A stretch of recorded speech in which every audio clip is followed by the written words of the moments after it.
Assalamualaikum warahmatullahi wabarakatuh. Balik lagi bersama saya Windy Mayang, tentunya di Fisioterapi Indonesia. Jauh dari COVID, video ini dibuat sudah lama sebetulnya, mengangkat tentang judul post TB tulang yang mengakibatkan pasienku ini mengalami gangguan gerak terhadap jalannya. Jadi mobilitas sehari-hari adalah menggunakan pakai kursi roda. Dan memang sudah jauh ke sana kemari dan saya minta izin dan alhamdulillah bisa diizinkan untuk mengambil sebuah videonya karena memang mengedukasi terhadap masyarakat bahwa fisioterapi itu bukan hanya cedera olahraga aja, tapi post stroke, kemudian kecelakaan, dan habis operasi terus mengalami gangguan gerak terhadap, kayak misalkan ada tuh pasienku kanker payudara, nggak bisa untuk ininya jadi sakit karena habis pengangkatan, kemudian adanya operasi ketika ya banyak hal sih sebenarnya. Nah, ini adalah salah satu contoh kasus yang bisa ditangani oleh fisioterapi seperti itu. Dan untuk teman-teman, aku mau mengajak dan nggak pernah capek untuk mengingatkan untuk subscribe channel Windy Mayang, di like dan di komen. Apabila video ini sangat dirasa bermanfaatnya, silahkan share di sosmed kalian. Dan kalau habis nonton video ini, silahkan di-mention ke Instagram Windy Mayang.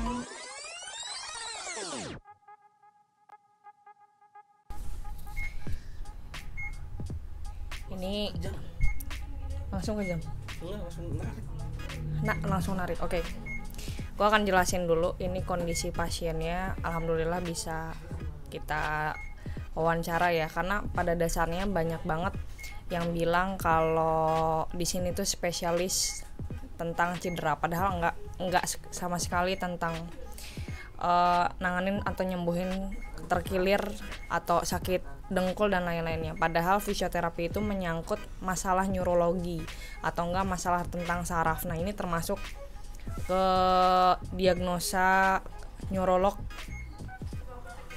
karena sebenarnya enggak tembus ke neurologinya, tapi ini diagnosanya dari TB tulang dulu, terus nyerang ke organ tubuh, kemudian setengah badan dari kaki itu udah mulai nggak terasa nilai MMT-nya. Kalau ini 0, ini masih ada angka 2. Nanti gue akan jelasin apa sih MMT dan lain-lainnya. Tapi ini kita akan kenalin dulu dengan abang siapa, Bang? Tahta. Dengan Bang Tahta ya. Kita akan ngobrol-ngobrol perjalanan kenapa dia TB tulang, terus misalkan apa aja yang dia rasakan, kok bisa sampai seperti ini. Secara fisiknya ini karena dia mengalami kondisi tidak merasakan apa-apa, terus dia kena luka bakar lagi terapi ya. Yeah. Pas lagi terapi nggak kerasa kalau dia tuh panas, langsung kena luka bakar. Kemudian ada absesnya di sebelah kiri, ini boleh dilihat, panjang banget sampai ini, sampai pinggul sama di perut tuh. Apakah di sini bisa fisioterapi? Bisa. Untuk TB-nya kita nggak bisa ngapa-ngapain, tapi kita bisa memproses bahwa si fungsi geraknya tidak boleh turun. Ini dari tahun kapan, Bang? Terasa TB-nya? Masa TB-nya sih ketahuan sih dari sekitar 4 tahun yang lalu sih. 4 tahun yang lalu TB terasa ini. Iya. Perjalanannya itu kan ya kencingnya di kateter karena ada keluhan Nggak bisa ngencing. nggak bisa kencing karena mohon maaf katupnya itu kayaknya sempit ya. Iya. Jadi sering kotor. Itu kalau biasanya kalau lagi kambuh katupnya atau misalkan kotor itu meriang apa gimana? Anyang-anyangan. Anyang-anyangan tuh kayak sakit pipis. Cuman keluar cit gitu kan. Nah Terus akhirnya di endoskopi. Nah, di endoskopi udah mulai tuh jalannya nggak benar. Kira lama menurun kondisi. Nah, pas udah menurun bed rest banget, baru diserang sama penyakit virus-virusnya. Oh, jadi operasi dulu. Endoscopy dulu. Mohon maaf, di bagian laki-lakiannya dibius di tulang belakang biar ngebersihin itunya. Ternyata apa yang terjadi pas disuntik di tulang belakang. Ya, pas sudah saya sadar jalannya mulai oleng. Oke.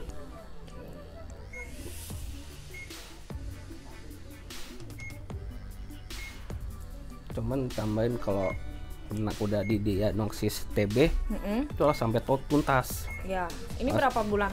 1 tahun lebih TB-nya. TB 1 tahun lebih. Itu obat juga nggak boleh telat, harus terus. Pertama kalinya TB itu ngerasainnya gimana? Ngerasainnya sih ini dari dokter paru, soalnya di ronsen semuanya. Nah dari dokter paru itu ketahuan. Karena kan TB itu pertama kan dari paru, baru bisa nyerang ke bawah semuanya. Nyata TB paru nggak kenanya TB tulang gitu. Jadi TB itu kan tuberkulosis. Si bakterinya itu sebenarnya sama, cuman tapi nyerangnya berbeda. Karena berbeda tergantung dia kondisi tubuhnya yang lemah di mana. Nah, itu salah satunya. Bakterinya sebenarnya sama. Kalau kita nyerang di usus berarti tifus. Kalau nyerangnya di otak itu berarti namanya meningitis. Kalau di tulang dia akan langsung nyebar ke fungsi geraknya yang cepat, langsung bisa mengalami kelumpuhan di badan. Sama ditambah pasti bakal ada abses. Nah, ada absesnya kalau dia kena TB tulang. Nah, jadi TB itu sebenarnya sama, satu produk dari dari bakterinya. Cuman dia nempel di bagian mana yang lemah, nah itu. Nah, yang tadi gua bilang MMT itu adalah sebuah nilai dari otot. Otot itu ada nilainya sampai 5. 0 sampai 5. Jadi sebenarnya MMT itu kita bahas dari regio. Dari sini berarti dia udah 0. Coba gerakin, Bang. Ini kontraksi. 1. Kontraksiin. Masih 1. Jadi yang masih angka 0 adalah dari regio jari. Kalau ini jelas yang keserang di bagian kiri. Nah, ini jangan sampai keimbas, tapi pada dasarnya bisa sembuh apa enggak? Kita di awal tidak bisa sembuh, tapi kita garis bawahin. Yang kita lakukan biar tidak menurun fungsinya. Tetap stay di angka situ, tapi kalau bisa dinaikin. Sebenarnya kemarin itu kita mau bikin video, cuman masih nggak enak dan belum mendapatkan izin. Nah, kemarin ada sedikit tips latihannya seperti apa buat di rumah. Kebetulan kemarin itu kondisi pasiennya itu agak gemuk. Karena mungkin latihan terus ya, Bang. Ya, karena latihan disiplin dia agak kurusan. Yang tadinya nggak di kursi roda tuh ya udah duduk doang, sekarang dia bisa ngangkat pantatnya. Nah, nanti kita akan ada tes tentang tes sensoris. Tes sensoris itu meliputi kita jam tumpul, kemudian ada vibrasi.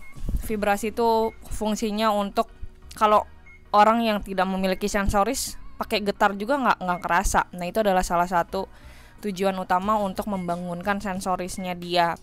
Nah, sensorisnya pasien saya ini lebih ke dominan dingin. Kalau panas dia nggak berasa, tapi kalau dingin dia terlalu hiper. Bener nggak, Bang? Nah, kalau panas dia nggak berasa sampai kena luka bakar. Tapi kalau misalkan dingin dia hiper sensitif. Gitu. Nah, sama membangkitkan sensoris itu kita ngapain? Pakai sisir. Nah, salah satunya itu ke atas. Saran kalau mau fisioterapi yang kena penyakit TB sama abses itu sembuhin dulu, baru di fisioterapi, karena dokter pun nyaranin begitu. Kalau punya penyakit virus semuanya dituntasin dulu sampai sembuh, baru di fisioterapi. Nah, salah satunya biar kita safety ya, bukan apa-apa. Takutnya kalau misalkan TB atau absesnya belum kering, takutnya kita yang kena juga. Nah, dan ini pasien sudah terbebas dari TB begitu. Salah satu yang pertama kita akan kasih alat getar. Terasa nggak? Kalau gue geli.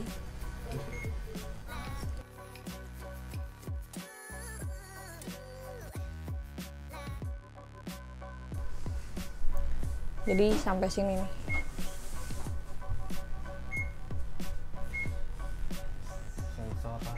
Sensor rasanya sampai di sini.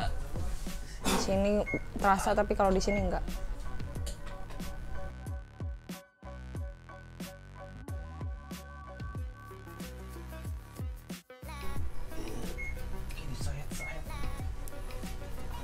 Pakai vibrasi nggak kerasa, pakai ini doang kerasa. Kencang. Ini namanya otot core. Buat persiapan bridging. Kasus neurologi ini tuh ada stroke ya.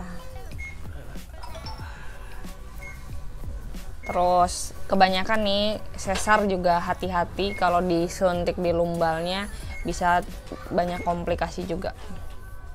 Kalau udah meninggal udah beres mungkin berasa kali ya.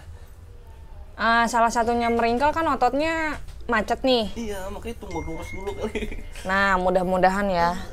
Kan kita nggak tahu. Yang penting semangat.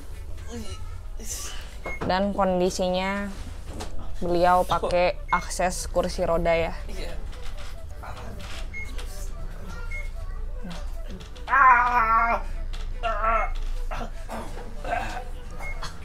Wah, makin ke atas makin sakit ya.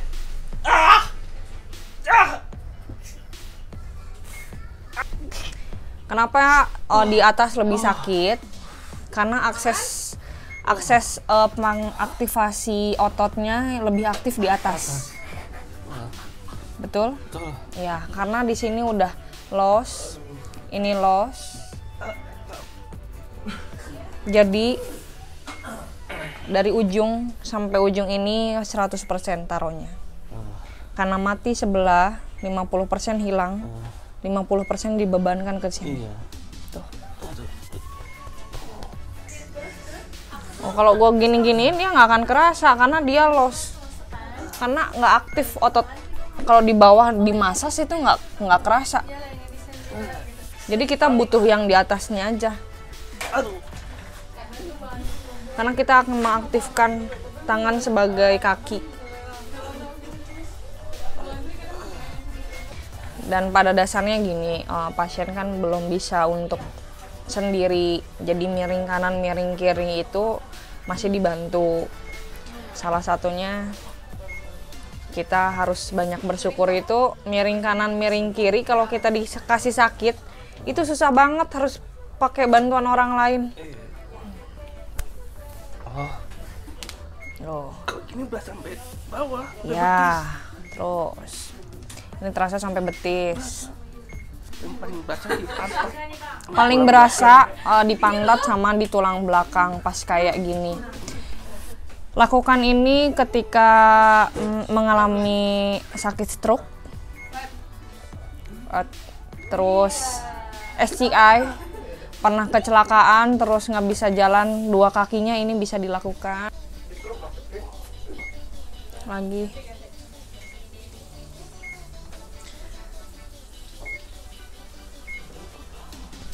Dorong ke depan. Oh.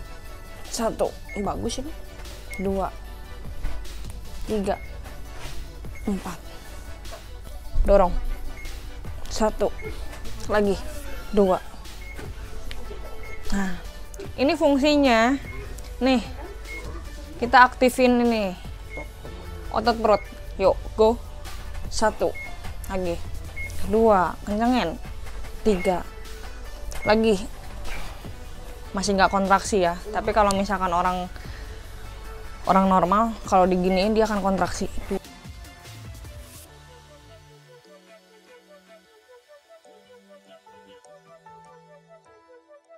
Good. Nih. Coba. Kenceng banget ya. Hah? Ya kenceng banget. Baru keluar. Ya, yuk, go. Nah, sip. Lagi. Baru keluar. Lagi. Ini terus. Sip. Nah. Ya, semakin dilatih, semakin nanti kuat. Minimal bisa dari kursi roda, tempat duduk. Nggak kaku lah. pakai tangan, semua kita bisa gerakin. Saya bisa jalan karena kan ini TB. Kita bilang itu tidak bisa. Tapi apakah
dibantu?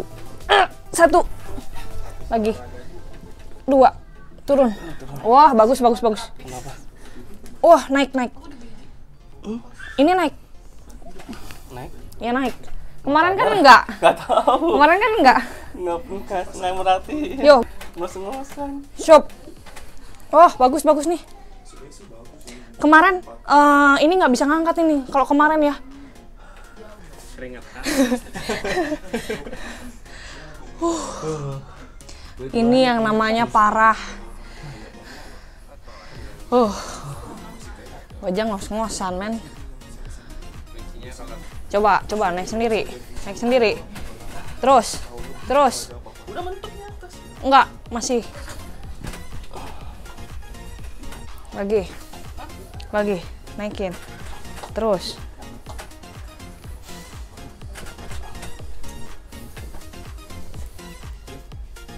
Nih. Kita duduk itu dari miring. Pakai ini terus kita duduk. Ini angka 3. Kita bisa melawan gravitasi. Nah, kita akan belajar gimana caranya duduk itu seperti apa. Karena pada dasarnya abang nggak bisa duduk sendiri, harus dibantu. Nah, kita belajar duduk miring dulu. Hal yang pertama miring. Bantu. 1 lagi, 2. Ya, gerakin. Nah, 2. Sorry. Sekarang turunin pantatnya ke bed sini. Ya. Terus. 1. Turunin ke bawah. Bisa nggak? dorong, dorong.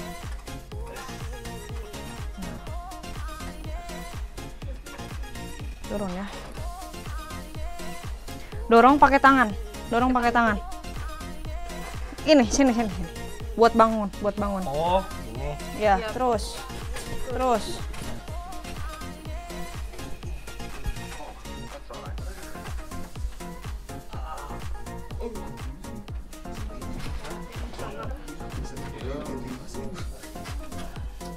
Kailin. Kail. Terus go, go. Nah, terus. Terus. Itu bisa. Lurus. Di tengah. Sekali lagi bangun pulang.